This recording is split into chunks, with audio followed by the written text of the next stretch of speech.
The Ride Home Rants podcast is brought to you by Reaper Apparel Company. Reaper Apparel offers a casual line of superb fit, finish, and comfort. We design for those who refuse to die slowly and choose to live untamed. For those who aren't afraid to face the dark, for the ones that thrive in it, and for those who can appreciate life through a grim lens. That's Reaper Apparel Company. Go to the link in the description of this episode, use the promo code Mike Bono, and get 10% off. Also, the Ride Home Rants podcast is brought to you by my own personal merch store, the Stupid Should Hurt merch store. I have hats, I have t-shirts, hoodies, coffee mugs, water bottles, notebooks, you name it, I've got it. The description and the link for that will be in the description of this episode. Also, right now, if you use the promo code WELCOME, I will give you 5% off of your first purchase. That's the Stupid Should Hurt merch store. Also, the Ride Home Rants podcast is brought to you by Tactical Brotherhood, all American-made apparel, which helps support the Second Amendment. You can also find all this in the description of this episode with the link, Tactical Brotherhood. Part of every proceed does go to helping veterans, as it is a very good cause. All American-made products made right here in Minnesota. Go and check them out. Use the promo code PATRIOT15 to get 15% off your purchase. Now, let's start the show. Welcome, everybody, to another episode of the Ride Home Rants podcast. This is your special guest host, Fitty. Today, I'm actually filling in for the host with the most, Mike Bono, as he enjoys a little bit of vacation time. Today, we have a fantastic guest who is coming the whole way from the great city of Erie, PA, one of my favorite cities. But first, please make sure you check out all the sponsors that support the show. Today's guest is a former Iowa Hawkeye, a former Pittsburgh Steeler, and a standout in the CFL who won the 2011 Player of the Year. Coach Jovon Johnson. Coach Johnson, welcome to the show. I'm excited. Let's get it. Yeah, for sure. Well, there's a lot of things to talk about with you, from your career starting out in high school to the whole way up to what you're doing now. So we're going to cover a lot of topics for you, but we're going to be very informative for all our new listeners and our present listeners. So, Coach, kind of talk about growing up in Erie. You know, everybody knows it's a great place in the summer and a not so great place in the winter. But talk about kind of growing up there and, you know, one of the biggest cities in Pennsylvania and, you know, attending Mercyhurst Prep and, you know, kind of growing up with your background in sport.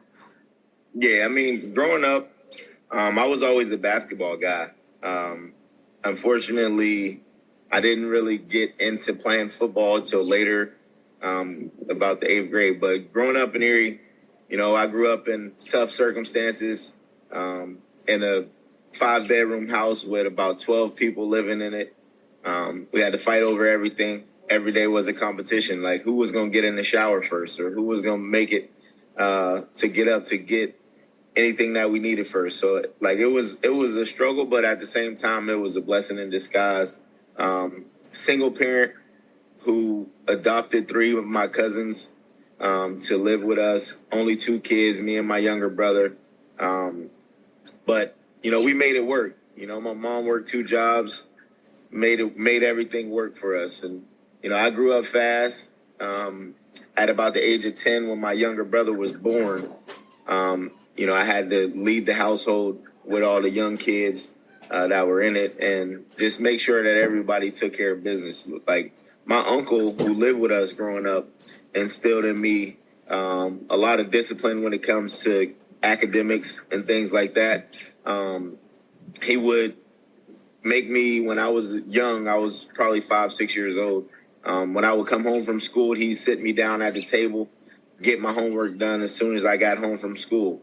You know, make sure I got everything that I needed to do done before I went out to play and things like that. So, you know, as I started to grow older, those things stuck with me. You know, my mom, when she adopted my 3 cousins that moved in with us, I did that with them. So at like 12 years old, I'm getting kids home from school, making them go to the table. Let's get our homework done so we don't have to worry about it in the next morning. And then we can go out, play, or do whatever we were going to do. As I was in the middle school, playing basketball was my thing. Like, I got recruited by all the schools in Erie to come play basketball for them going into high school. But going into 8th grade, 2 of my best friends, they wanted me to play football. And I did it in the yard all the time, but I never really pursued a career in it. But they told me to come out, so I ended up joining the football team in 8th grade in middle school. And the first day, the coach hands me a football, and he says, "I need you to start warming up your arm." I'm like, "What are you talking about?" He was like, "Yeah, we're gonna play you at quarterback." And I'm like, "Quarterback?" I'm like, this is the first time I ever played organized football in my life. So, he was like, "You could do it. You play point guard in basketball. It's kind of the same thing. You just got to make sure people are in position where you need them to be, and we're gonna make life a hell of a lot easy for you." So I ended up playing quarterback in 8th grade, and we went undefeated. Not because of me, but because of the guys that I had around me. But we had a very good time playing together and things like that. So I started to kind of fall in love with the game of football. 9th and 10th grade, I went to Erie East High School, which a lot of people don't really know about, which doesn't exist anymore. It's now a middle school. But I went there for 2 years, and I was a good player, but I had some very good players on my team. But we were very undisciplined. We didn't have the work ethic that it took to be successful. Guys weren't accountable. The coaches didn't hold guys accountable. So it was a disaster. We had guys that would show up on game day and play that never been to practice the whole week. It was that type of environment. So although we had a very good basketball team and the basketball team didn't operate like the football team did, I just knew that, at a young age, my calling was probably going to be football due to my size. So going into my 10th grade year, I thought about transferring to Mercier's Prep because my 2 kids or 2 friends that I grew up playing football with, they went to school there, and they were the ones that influenced me to play football, and we had success when we played together. So I was thinking, like, going into 10th grade, should I go to Mercier's or should I stay at East? I ended up staying at East. Had a really good year in football.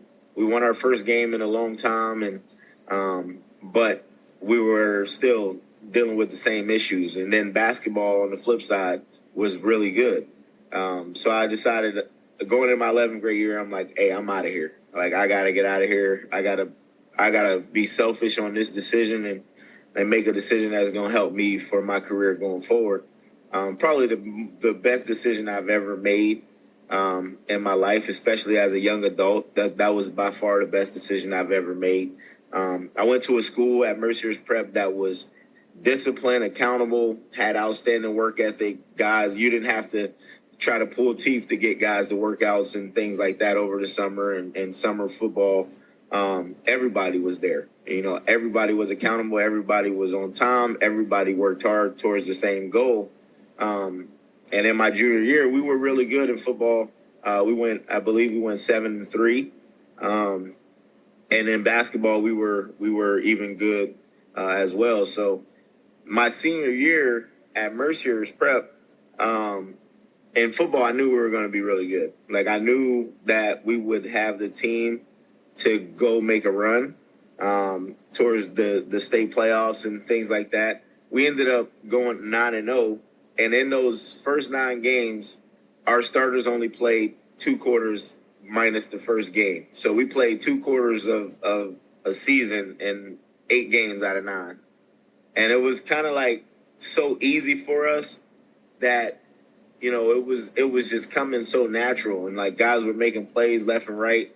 But once we got in the playoffs and the going got tough, when we played Sharon in the playoff game, and it wasn't easy. It was the first time that we had to deal with adversity and see other guys on the other side of the field that were just as good as us, and we were trying to figure out, like, how were we going to make things work. And it was that first moment, I think my senior year, that really made us think like, okay, like we got to figure this out now. Like, it's not easy anymore. Like, we're not up by 50 points at halftime. You know, it's 7-7 going to half. And guys were like, you know, going back and forth at each other in the locker room. And I'm telling guys, hey, settle down. Like, this team is a perennial. Like, they're always good. You know, they just beat us last year in the playoffs 56-0. So, like, we knew what we were up against. This shouldn't be a surprise to anyone. So we came out the second half. I ended up scoring 3 touchdowns in the second half, and they all got called back. So it was the most ridiculous thing ever. But we ended up losing that game 14-7. We came out the second half, kicked the onside kick. They returned it back to like the 10-yard line, and they scored on 4th and goal on a quarterback boot. So, I mean, it was a great time. After my football season in high school, one of my teammates, Lavon Rowan, one of the kids that actually coerced me to play football, he started getting recruited by everybody for him to come there. 6'1", 190-pound corner. You know, in high school, state champion in the 100 and 200-meter dash. You know, ran a 10.3 in the 100, 21.3 in the 200. Every school was on him heavy to go and play for them. And how I got recruited to go to Iowa was they actually came to see him, and they had one scholarship. They had offered him a scholarship already. And as they sat in a meeting with him, I was in the meeting as well. And they just kept trying to get him to say he's going to go to Iowa. Like, hey, are you going to come? Are you going to come? And he's like, I'm not coming unless you guys offer my brother. They're like, well, we don't have the extra scholarship to give your brother, you know. And then he was like, well, I could tell you now I'm not going to Iowa if you guys don't have a scholarship for my brother. So I ended up leaving the meeting. I told the DB coach that day, I said, well, he got a teammate that could play if you just give me a chance. So I gave them my film. They popped it in. They watched it for a little bit. Then I ended up having to leave to go to basketball practice. And then the DB coach comes down to my basketball practice, and he's like, hey, Johnson, come here real quick. So I go over. He's like, can you dunk a basketball? I'm like, yeah, I can. He was like, let me see it. One of my teammates tossed me a ball. I dunked it. He walked out. I'm like, wow, maybe he wasn't impressed at all that a 5'9" player could dunk. And the next day they offered me a scholarship. And I was in the middle of my basketball season at that point. We were 14-0 or 12-0 and had 2 games in the Metro, which was our conference that we played in, where we played all the city schools and stuff like that. We won the first 2 games, and then the second game of our conference play, I dove on the floor for a loose ball, and I freaking tore a tendon in my pinky finger. So I had to miss the next 12 games of the basketball season because I was out for 6 to 8 weeks or whatnot. And during one of those games, Coach Ferentz from Iowa was actually there to come watch me play basketball, and I was in the hospital getting surgery, and he didn't know. So it was an interesting time, but we ended up going to the Western Final in basketball, lost to Stowe Rocks, and probably our worst game of the season. We probably should have went to state in basketball. We probably should have went to state in football too, but ended up getting that scholarship to Iowa. I had 2 Division I offers, and one was Kent State. The other one was Iowa. I had verbally committed to Kent early on in the recruiting process because I figured that was the biggest opportunity I would have. And then I had to decommit and take the offer to Iowa when they came along because, you know, one thing about Iowa was that I had 2 Erie guys that were currently on their roster.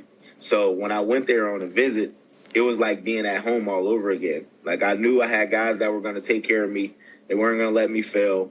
They were going to push me to my limits to make sure that they got the best out of me because that's what they did for each other in high school. And then I knew them growing up. So it was a no-brainer for me once I got the Iowa offer.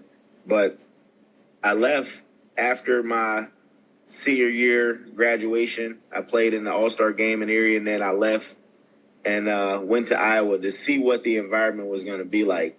I wanted to get a taste of, what the environment was going to be, so that I can get used to it, so that I wouldn't be wasting my summer in Erie just hanging out with my friends. Like the guys that I grew up with and played football with, they all had Division I scholarships, and they all did the same thing. So, we all left at the same time after graduation to go to college and get a taste of the environment. But growing up, that was kind of it in a nutshell. I hung with the same guys. All the guys that I hung with had the same mentality as me. We all had that drive to want to be successful and go on and do better things. And college was our goal, and we all reached that. No, that's awesome. You talking about a lot of that brings me back to growing up in Western PA around the same time, with you. And you're talking about playing Sharon, and people that don't know Sharon football, during that time, Sharon had, during that run of the late 90s, early 2000s, Sharon had Marlon Jackson, went on, play for the Colts, very successful career. Yeah. TJ Phillips they had Carmone Parchman, they had the Schneider brothers. The guys went to Michigan, Penn State, Duke, a lot of Division II schools. One guy actually went to Harvard to be the kicker. So Sharon had some really tough players and good football. And the fact that you guys could hang with a group that was like that, is a testament, to you guys as well. You brought back some memories, man. Carmone Parchman and TJ Phillips and Marlon Jackson, man. You brought back some memories with those names, boy. I'm telling you. Yeah, you had Mike Schneider is the one that ended up going to Duke to play. The quarterback. The quarterback. And you had what was the kicker's name? Jim. I think it was Jim. I can't remember, but he went to Harvard. So you had some pretty tough guys there, and you guys battled them, and Sharon was really good all those years. So the All-Star game you played in Erie, was it the Save an Eye game? Yeah, I played in the Save an Eye. Yep. Okay. I know they have that, and they have like the city versus county All-Star game, now, or at least they were doing that when I was the North-South. Yeah. Yep. City. Yep.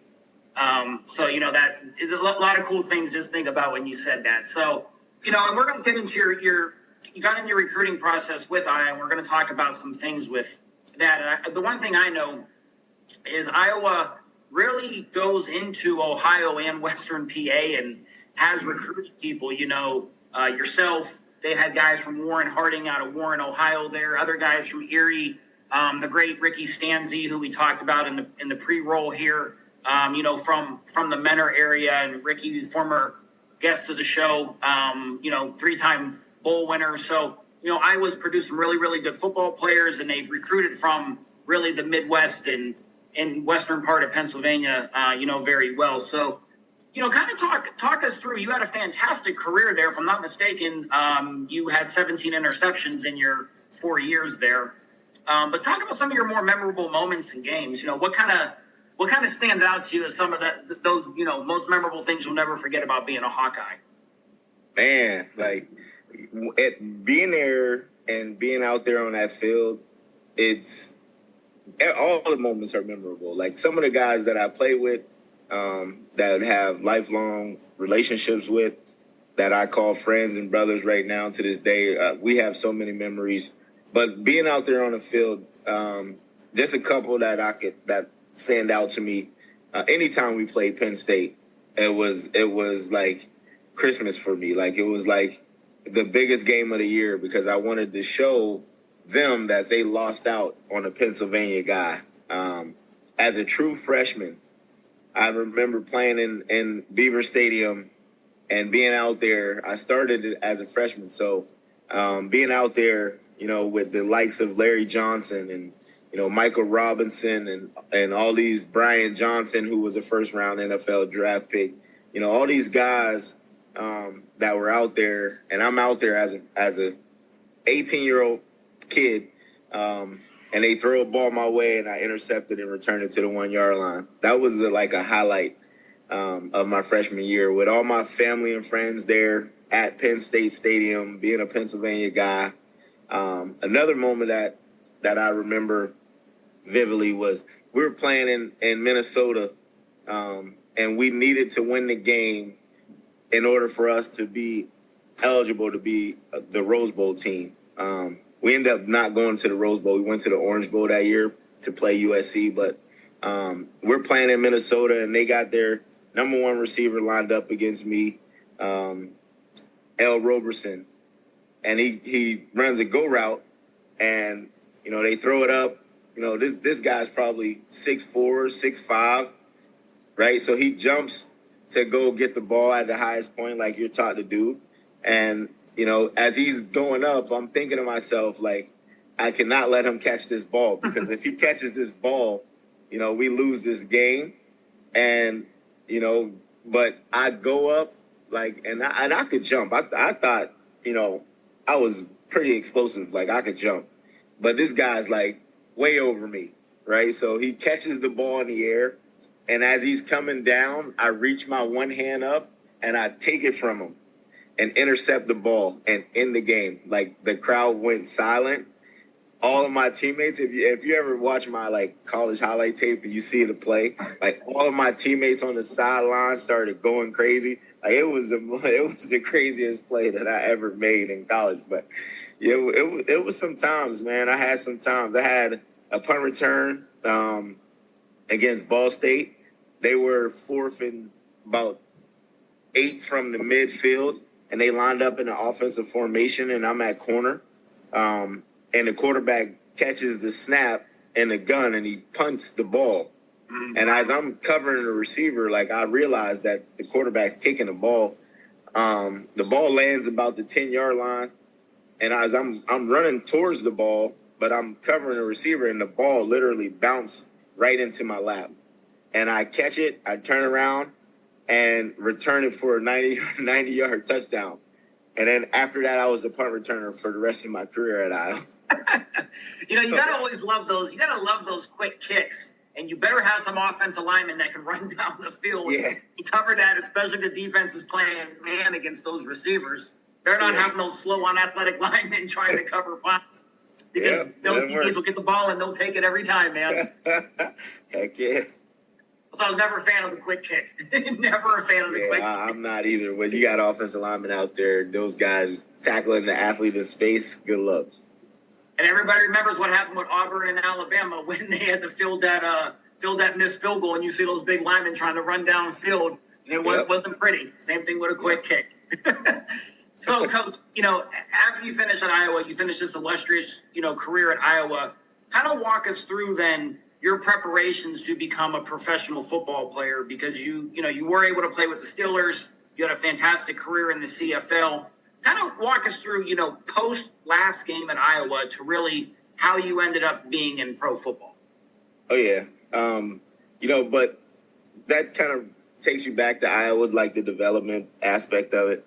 Our strength and conditioning coach, Chris Doyle, was one of the best around. Iowa always pride themselves on taking guys that, are no stars or 2 stars or whatever the case may be from the lower end of the recruiting totem pole, and developing those guys into star players and key players for the team. So throughout my 4 years, I had the best strength coach in the business. So, I got very strong, got my weight up, et cetera, et cetera. As I started to realize that it was a real thing, of me possibly having the opportunity to go pro, I started really taking that and honing in on that opportunity very seriously. Whether it was weight room, whether it was, the way I study film, whether it was the way I took to the field, everything was preparation to get to that next level. And in my senior year, I approached it as if I was a pro already. Like, I was like, I was always on the young guys, but I was always accountable and I was consistent with my approach. A lot of teams stayed away from me my senior year, so I didn't get to make the plays that I would have liked. But part of that was because of how many interceptions I had in the years prior. But after that, preparing for pro day and things like that, that's when it really starts to hit home of, this is real now. Like, you have to start preparing to be the best and be able to compete with the best. And, there's guys that are way bigger than me, way faster than me, how you stack up against those guys. You're not now comparing yourself to just guys in the Big Ten. You got guys in the SEC, the ACC that are all, dying for the opportunity to play in the NFL. So I started receiving calls and things from agents and, them saying, hey, you're a top 10, top 15 corner on the board. Like, we want to sign you to this agency. We want to sign you to this agency. And I'm just kind of going through the process of, weeding out different agents that didn't fit what I had envisioned for myself. I interviewed probably 8 to 10 agents before I narrowed it down to the final 2, and then I ended up choosing one. Coming out of college and having that draft process happen, I was kind of thinking that I would get drafted, especially given the fact that I was probably the 10th corner on the board. And a lot of times people kind of overlook guys when you don't have the size, the prototypical size. And, NFL scouts and things, they want guys that fit the narrative of what an NFL player is supposed to look like. It's not about talent. It's not about, what you did in college. You got to be the prototypical size, speed, athletic ability, et cetera, to know for sure that you're going to be a draft pick. Otherwise, you just sit left waiting. And I was one of those guys that, although I had an illustrious college career, and I was getting tons of attention from the NFL and their executives and things like that, a lot of them still thought he's too small. He's not fast enough. He doesn't jump high enough. He's going to have to line up against 6'5" receivers, as if I haven't done that already. But that was always the narrative. And so the draft process, I had a little draft party at the house in Erie with the family and friends. Started receiving calls in the fourth round of the draft. Like, okay, these teams are interested. All right, you got Jacksonville, you got Pittsburgh, you got New York, you got a lot of different programs that are interested. But a lot of them just kept saying, "Hey, just keep waiting. We're going to draft a guy at DB in this round, but." Just keep waiting. We're still on you, but just keep waiting. So I just heard that over and over and over again, to the point where I was just like, man, skip this. Like, whoever gives me the opportunity is going to get the best version of me, and they're going to see that I could play for real and I could get it done in that league. So Pittsburgh called in the 5th round, and they told me they were going to draft either a receiver or a DB early in the 6th. So I'm like, okay. Then I get a call from the Dolphins. Say same thing. We're going to either take a DB or a running back with our next pick. Then I get a call from another team. Hey, we're going to take this position or this position. So I'm just like, okay, until you call and say, hey, you're on the clock. We're about to draft you with this next pick. I'm like, it's all just talk. So the Steelers ended up drafting Dallas Baker from Florida, the receiver. Then they called me back after the pick and was like, hey, we want to sign you as a priority free agent after the draft's over, because, we're high on you. We think you're a guy that could come in and play for us. And we're not going to bring in any more DBs. We're just going to sign you, and you'll be our only DB that's going to be added to our roster in going into minicamp. So I'm like, all right, cool. So at that point, I'm thinking to myself, if I don't get drafted, I'm going to Pittsburgh.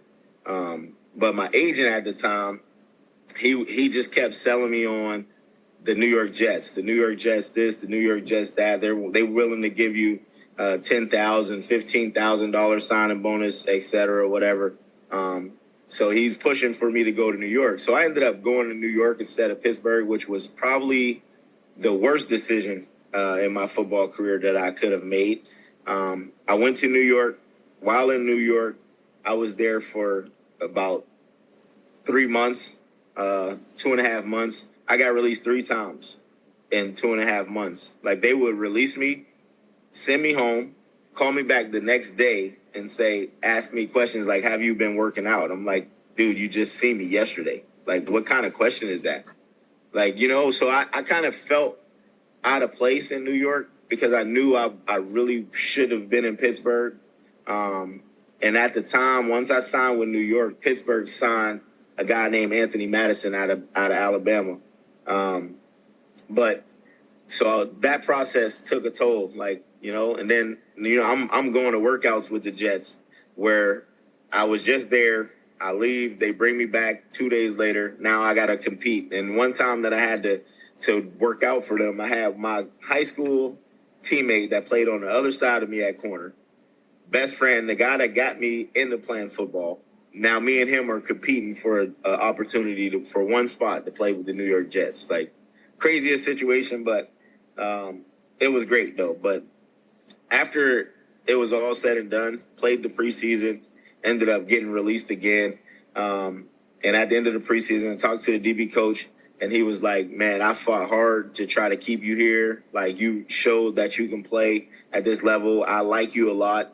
But ultimately, the final decision is not up to me. So they ended up releasing me. And then Pittsburgh called me right after I got released from New York.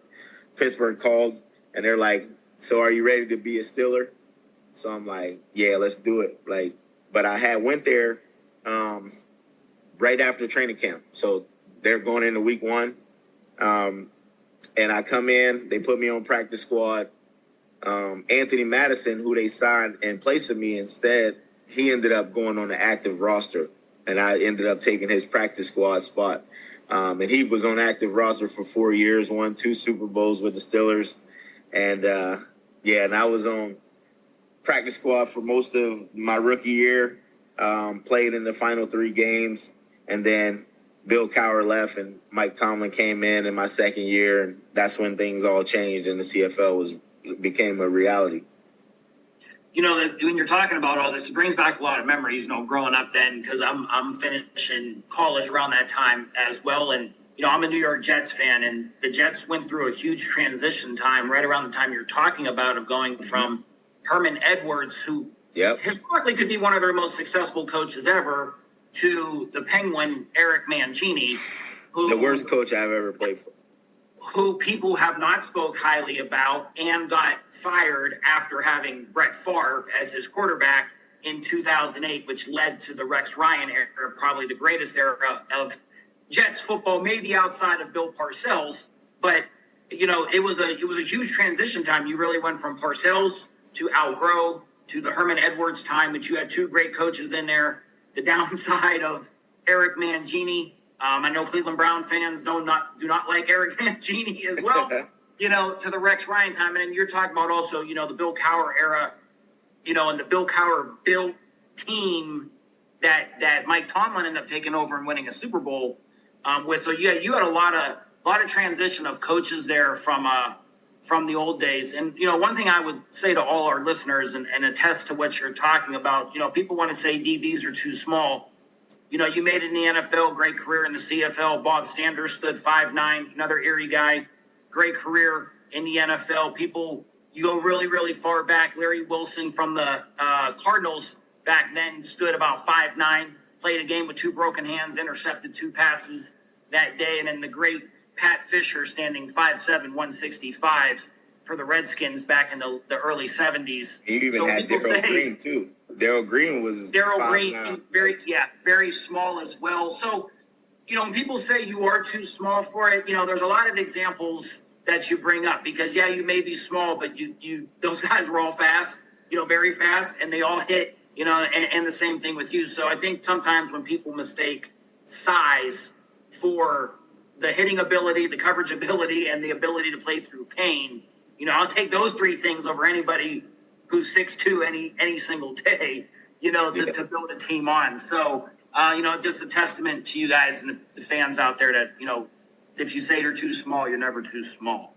So, Coach, kind of take us through then your journey in the CFL. You won the Grey Cup in 2007. I'm sure in the barbaric cold of Canada, it was probably a really, you know, crazy time for you. It's a lot colder than being in Erie. And then, you know, you're the Defensive Player of the Year in 2011. I believe the first DB in CFL history to win Defensive Player of the Year. So kind of take us through a little bit of that time in the CFL for you.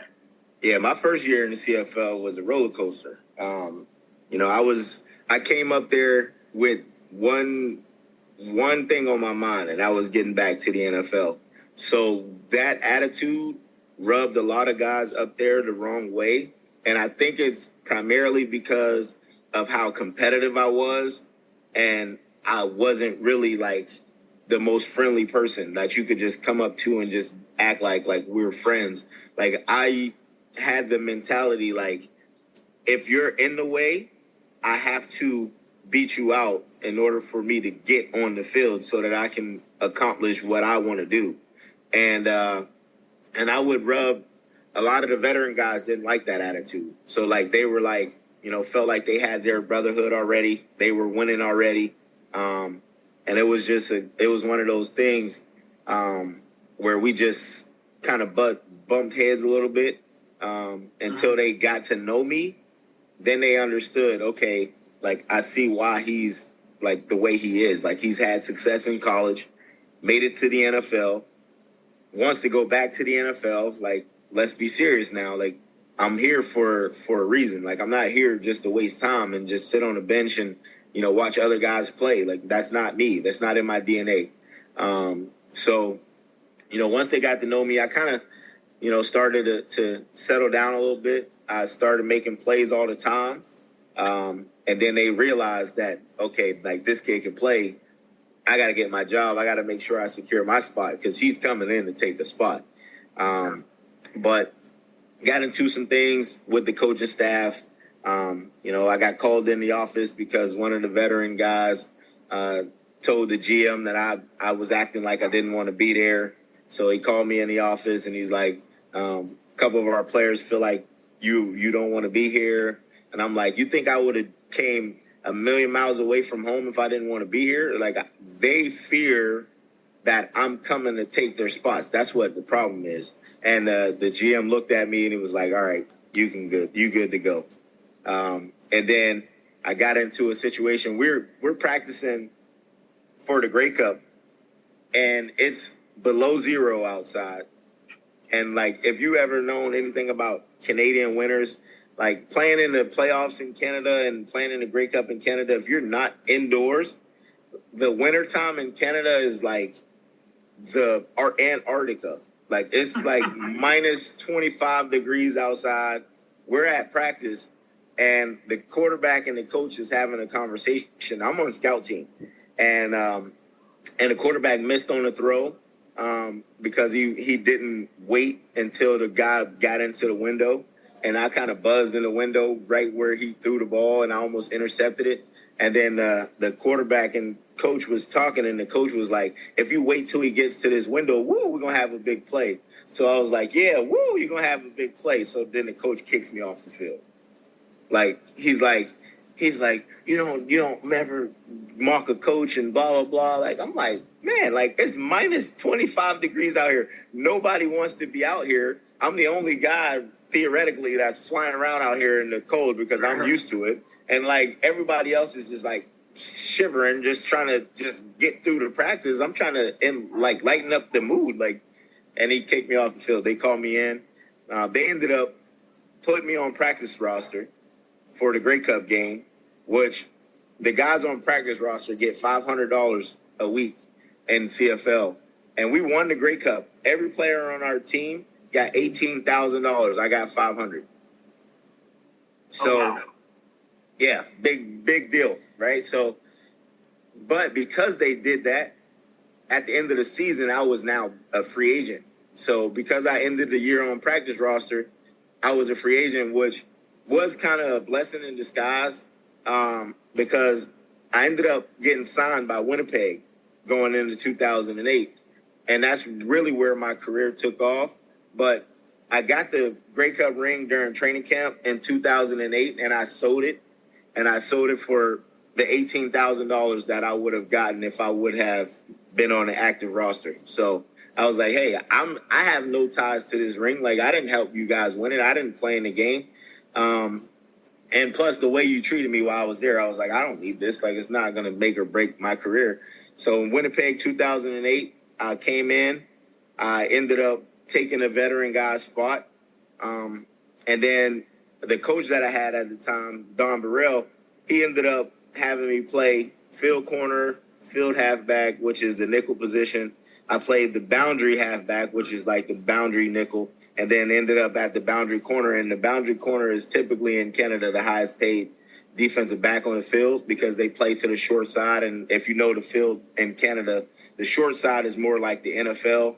The field side is more like the Canadian field. So the guy in the boundary or the two guys in the boundary are usually your better DBs. And by the end of the season, I was the boundary corner. Going into 2009, I had huge expectations for myself. I went out there and I had a hell of a year. Ended the year with 6 interceptions, led the league in interceptions that year. I was an all-star for the first time in the CFL. It's like being the NFL All-Pro. I was an all-star. And then 2 years later, fast forward 2 years later, 2010, we had a very good team, like as far as like players on the offense, players on the defense. The environment was highly competitive every day.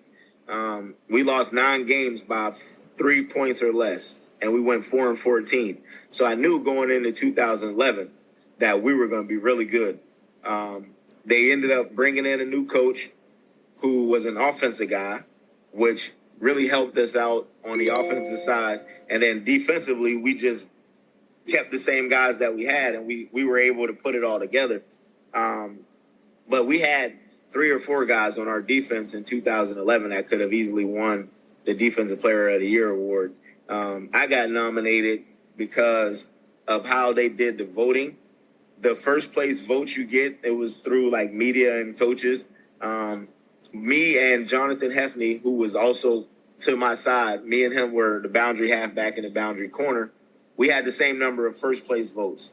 So we ended up having to go off of who had the most second place votes. And I had more second place votes than he did, even though I honestly wholeheartedly feel if I could cut the trophy in half and give him half of it, I really would. Because I thought his year was better than mine, but we played so well off of each other that it was like we were like making plays off of each other. But he had 100 tackles, 6 interceptions. I had probably 70 tackles, 8 interceptions. I had a couple pick sixes, but I also had the ability to make plays in the return game, which is like really what kind of flipped the script for the media, I think. Because I was always on the radar on returns, and we both were like on the radar on defense. So we also had a guy named Odell Willis that had 15 sacks that year. That could have easily been Defensive Player of the Year. We had a number of guys though, like that were just making plays. Our defense was flying around. We were number 1 in every category. The guy that I was up against, 40 award, his stats was way better than mine. But his team was probably the worst in the CFL, so he was on the field a lot more than I was. And he was a linebacker. He ended up going on to play for the Colts and the Bears. Had a good year, good career in the NFL after that. Jarrell Freeman, he signed in 2011 with the Colts, I want to say, and then 2 years later he played with the Bears for I think 4 years. So he had a good NFL career after that. But yeah, I won the award. I became the first defensive back and the only defensive back still to this day to have won that award, which was a big deal for me. No, absolutely. That's an awesome story. And for people that really don't know about the Canadian winners and how cold it is when the Grey Cup happens, go look up Grey Cup highlights on YouTube. Look up Doug Flutie highlights. Look up Warren Boone highlights. And the legendary Bud Grant, who coached for the Vikings to their 4 Super Bowls previously many, many years ago. Bud Grant, when he went to Minnesota, he said, man, this is so balmy in the wintertime compared to playing in Canada. And Minnesota, it was like about a -10. To him, it probably felt like 75 degrees. Yeah. So all the listeners who haven't experienced watching a Grey Cup, definitely do that for yourselves. So, Coach, the last thing I kind of want to talk about here, you retire from playing, you move on into a coaching role. So kind of walk us through your coaching journey from when you started to now going into year 2, I believe, for Northeast High School in Erie as the head coach. So kind of walk us through your coaching journey. Yeah, I towards the later years of my career, playing. Probably the last 6 or 7 years, I ended up like being more of a coach on the field. I would always have young guys come up to me and say, man, like, how have you done this at a high level for so long? And I just always would tell them, like, being disciplined, being accountable, being where you're supposed to be, when you're supposed to be there, and taking care of business in the off season, like taking care of your body, making sure you're putting the right things in your body, always training to be the best. And then, getting on the field and working your craft. Like, even if you're out there by yourself, like, getting the reps in, and that muscle memory takes over, and you have to be able to do that and be able to discipline yourself knowing that you have nobody out there with you.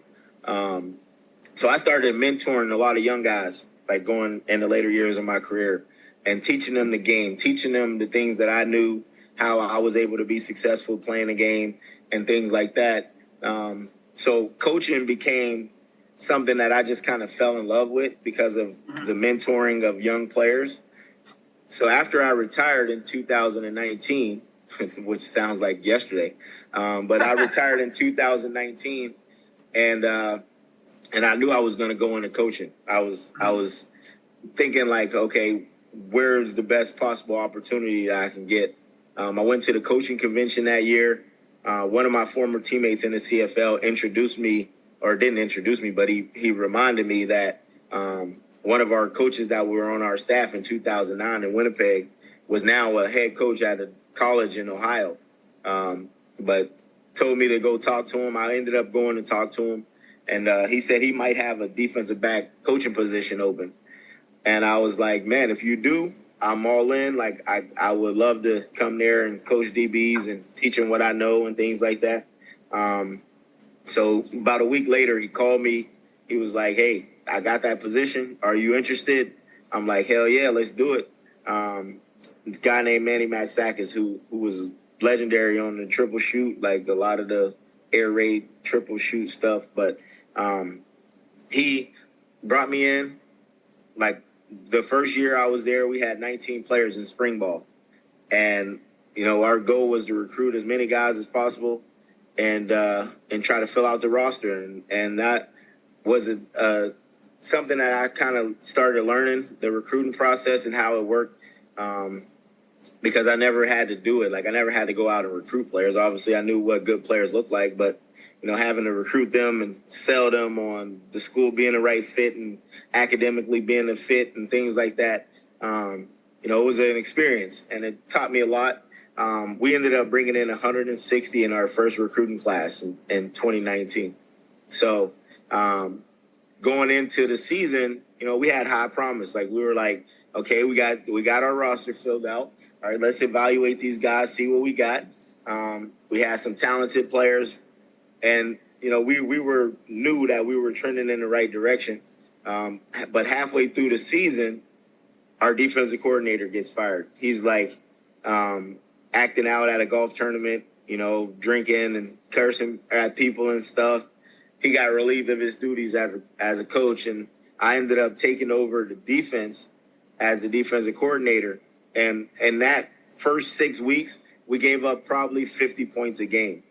And then I took over, and in the last 4, we gave up less than 14 in the final 4 weeks. So going into 2020, before the COVID thing came about, Coach Matsakis was looking to hire a new defensive coordinator. And all of the players on the defensive side of the ball signed a petition that they didn't want anybody to coach the defense but me.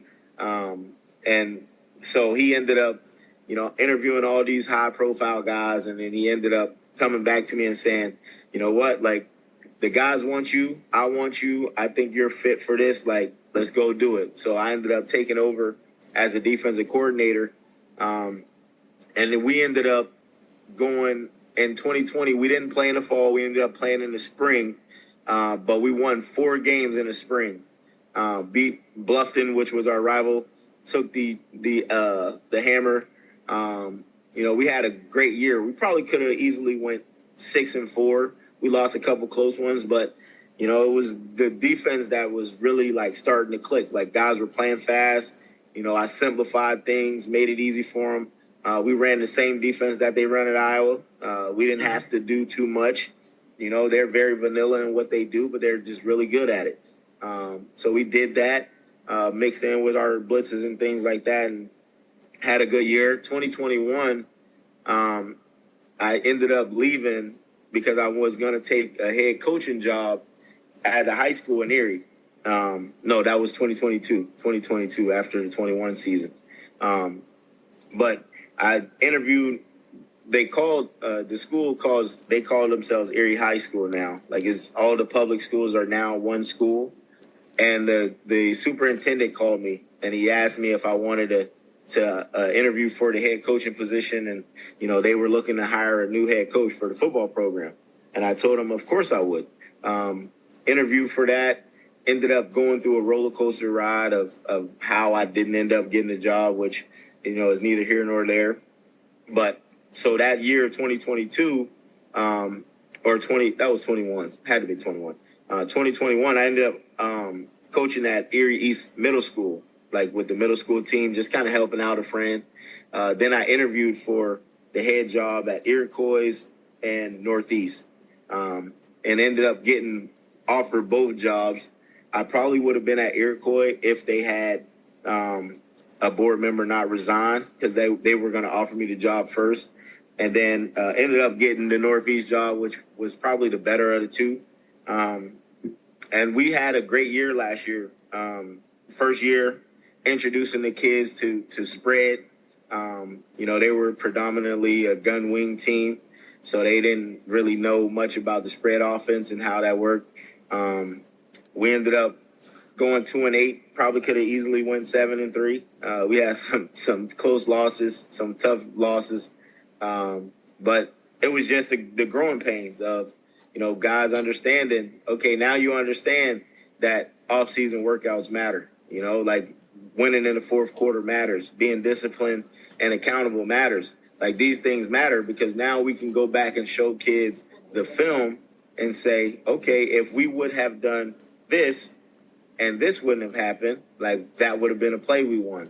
You know, and just kind of showing them, you know, how it all works. When you do things the right way, things typically happen in your favor. And I think we're off to a great start. Attendance-wise throughout this offseason has been amazing.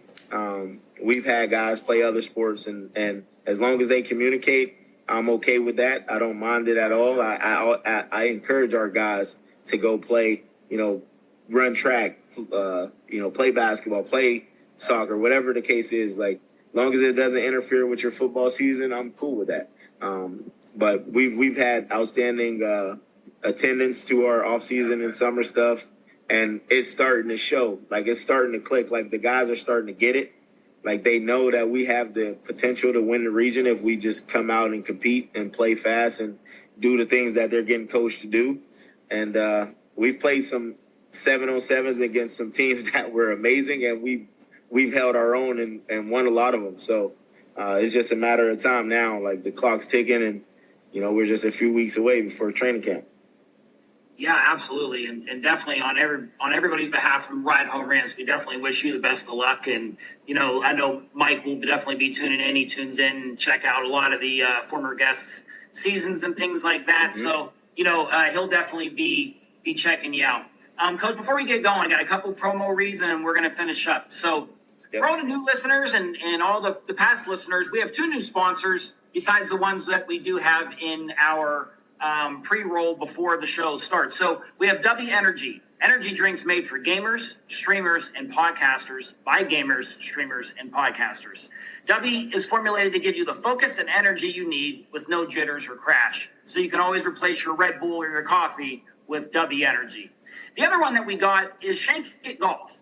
Shank It Golf is made for the everyday golfer. You might not shoot a 6 under par. You may shoot a 60 over par. You know, it's all about the guys that want to have fun. Golf is supposed to be fun, right? Our goal here at Shank It Golf is for everyone to have a great time on and off the course. So, Coach, if you're ever looking to go golf and you want some new apparel, Shank It Golf is the place that you want to check out. W Energy promo code is Mike Bono, and you get 10% off, while Shank It Golf is Mike Bono, and you get 15% off. So definitely check out those two sponsors and our sponsors in the pre-roll. Before we let you go, Coach, we always like to end the show to give the guests a minute or so to send us a good message, advice, recruit for the football team, or just tell us whatever they would like. So for about a minute, the floor is yours, whatever you want to get out there. Oh, yeah. I live by the motto of be great today, outwork yesterday. And what that means is, live in the moment, be where your feet are. And I tell my players this all the time. Like, sometimes you have to be able to let go of the past, and we can't never get those moments back. So when you live in the moment and be where your feet are, you're always looking to be great in the moment. So, be great where you are today.